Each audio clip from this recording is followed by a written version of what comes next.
The Federal Reserve publishes something called the Survey of Consumer Finances. It comes out every 3 years. It surveys thousands of American households on their actual financial positions, income, assets, debts, spending, everything. And the researchers who run it have noted, across every edition since 1989, the same uncomfortable pattern. The households with the highest net worth are almost never the households with the most visible indicators of wealth. They are not the ones with the newest car in the driveway.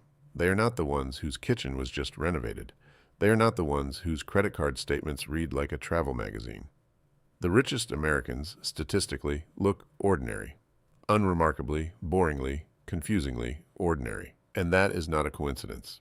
It is a strategy. The question this video is going to answer is why that strategy works, why most Americans cannot see it even when it's sitting right in front of them, and why the American economy has been specifically engineered to keep it that way. Problem 1, the visibility premium. There is a cost attached to looking wealthy in America that nobody puts on a label, but that shows up clearly in the numbers. Economists call it the visibility premium. Most Americans call it keeping up. Consider the basic arithmetic of a household that decides its image requires a certain standard of living. A luxury vehicle lease, a regularly updated wardrobe, the annual vacation that photographs correctly, the kitchen renovation that matches what the neighborhood expects, the restaurant spending that signals a certain kind of person. None of these expenses are inherently irrational. The problem is what they collectively prevent. The Federal Reserve's own data shows that the bottom 50% of American households by net worth hold approximately 2.5% of total household wealth in this country. Meanwhile, the top 10% hold roughly 67%. The gap is staggering. But what makes it interesting is that the income gap is nowhere near as extreme as the wealth gap.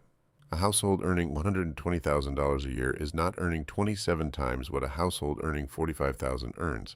The income spread is far narrower than the wealth spread, which means the difference between a comfortable income and actual wealth is not primarily what people earn. It is what they do with what they earn after the visible spending is done. Every dollar allocated to the visibility premium is a dollar that cannot sit in a brokerage account. It cannot compound. It cannot generate dividends or capital appreciation. It is gone, permanently, in exchange for a signal that depreciates the moment it leaves the showroom. The American economy is also, it should be said, built to extract this premium as efficiently as possible. Consumer credit made it possible to buy visibility before you could actually afford it. Marketing research makes it possible to place the right product in front of the right person at exactly the moment when they are most susceptible to purchasing it. The average American adult is exposed to somewhere between 4,000 and 10,000 commercial messages per day, depending on the study. Every one of those messages is designed to solve a problem the advertiser has just convinced you that you have. The visibility premium is not a free choice made in a vacuum. It is the product of a $400 billion annual advertising industry that has spent decades perfecting its understanding of the psychological mechanisms that make spending feel necessary. Problem 2, the comparison economy. In 1954, a social psychologist named Leon Festinger published what would become one of the most replicated findings in behavioral science. His theory of social comparison proposed that human beings evaluate their own standing in the world primarily by comparing themselves to other people rather than by any objective standard. A person does not feel wealthy because they have $1 million. They feel wealthy or not wealthy based on whether they have more or less than the people they are comparing themselves to at any given moment.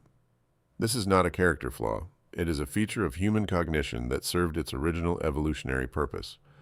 The problem is that modern American life has restructured the comparison environment in ways that make nearly everyone feel permanently behind. For most of human history, people compare themselves to the people physically around them, their neighbors, their colleagues, their extended family.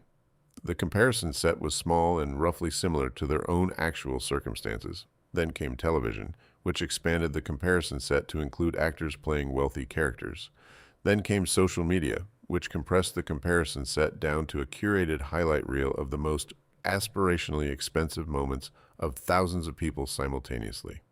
The average American is now comparing their daily life to a filtered composite of the best moments of their entire social network, their celebrities, and the advertising designed to look indistinguishable from their friends' posts.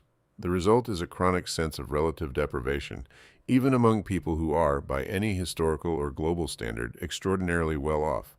And chronic relative deprivation produces spending. The logic runs like this. If the comparison environment makes you feel behind, and if your culture has defined visible consumption as the primary signal of status, then spending becomes the mechanism through which you attempt to close the gap. The spending rarely closes the gap because the comparison set updates the moment you upgrade. The new car becomes the baseline. The renovation becomes invisible within 6 months. But the debt it generated does not disappear, and so the cycle repeats. Economists have a name for this phenomenon too. They call it the hedonic treadmill. The basic finding is that increases in income and consumption produce short-term boosts in reported well-being that dissipate within roughly 6 months to 2 years as the new level becomes the reference point. The treadmill keeps running. The feelings it was supposed to resolve keep coming back. And the spending required to keep pace keeps accelerating. Problem 3. The compounding invisible tax. This is where the mathematics becomes genuinely uncomfortable to look at directly. If a household earning $90,000 a year allocates $500 per month to what we might charitably call aspirational spending, meaning spending that is primarily about signaling rather than function, the immediate cost is $6,000 per year. That sounds manageable. But the actual cost is the compound value of that money over time. $500 per month invested in a broad U.S. equity index fund over 30 years at the historical long-run nominal return of approximately 10% grows to roughly $1.1 million. The $500 monthly decision is not a $6,000 per year decision. It is a $1.1 million decision, made repeatedly, invisibly, in small increments that feel like nothing at the time. And $500 per month is a conservative estimate. The Bureau of Labor Statistics Consumer Expenditure Survey shows that Americans in the middle income quintile spend, on average, approximately 15% of their pre-tax income on vehicles, clothing, and personal appearance combined. For a household earning $75,000, that is $11,750 per year. Much of that spending is genuinely functional. Some of it is the visibility premium. The portion that is the visibility premium, compounded at market rates over a working lifetime, is the difference between a household that retires comfortable and a household that retires financially dependent. The Federal Reserve's own numbers tell the story in aggregate. The median American household approaching retirement age has a net worth of approximately $290,000. For context, the most commonly cited estimate for a comfortable retirement at current spending levels for an average American household requires somewhere between $1.0 and $1.5 million in liquid assets. The gap is not explained by income.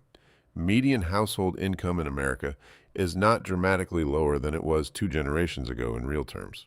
The gap is largely explained by the compounding invisible tax paid to the visibility premium over a working lifetime.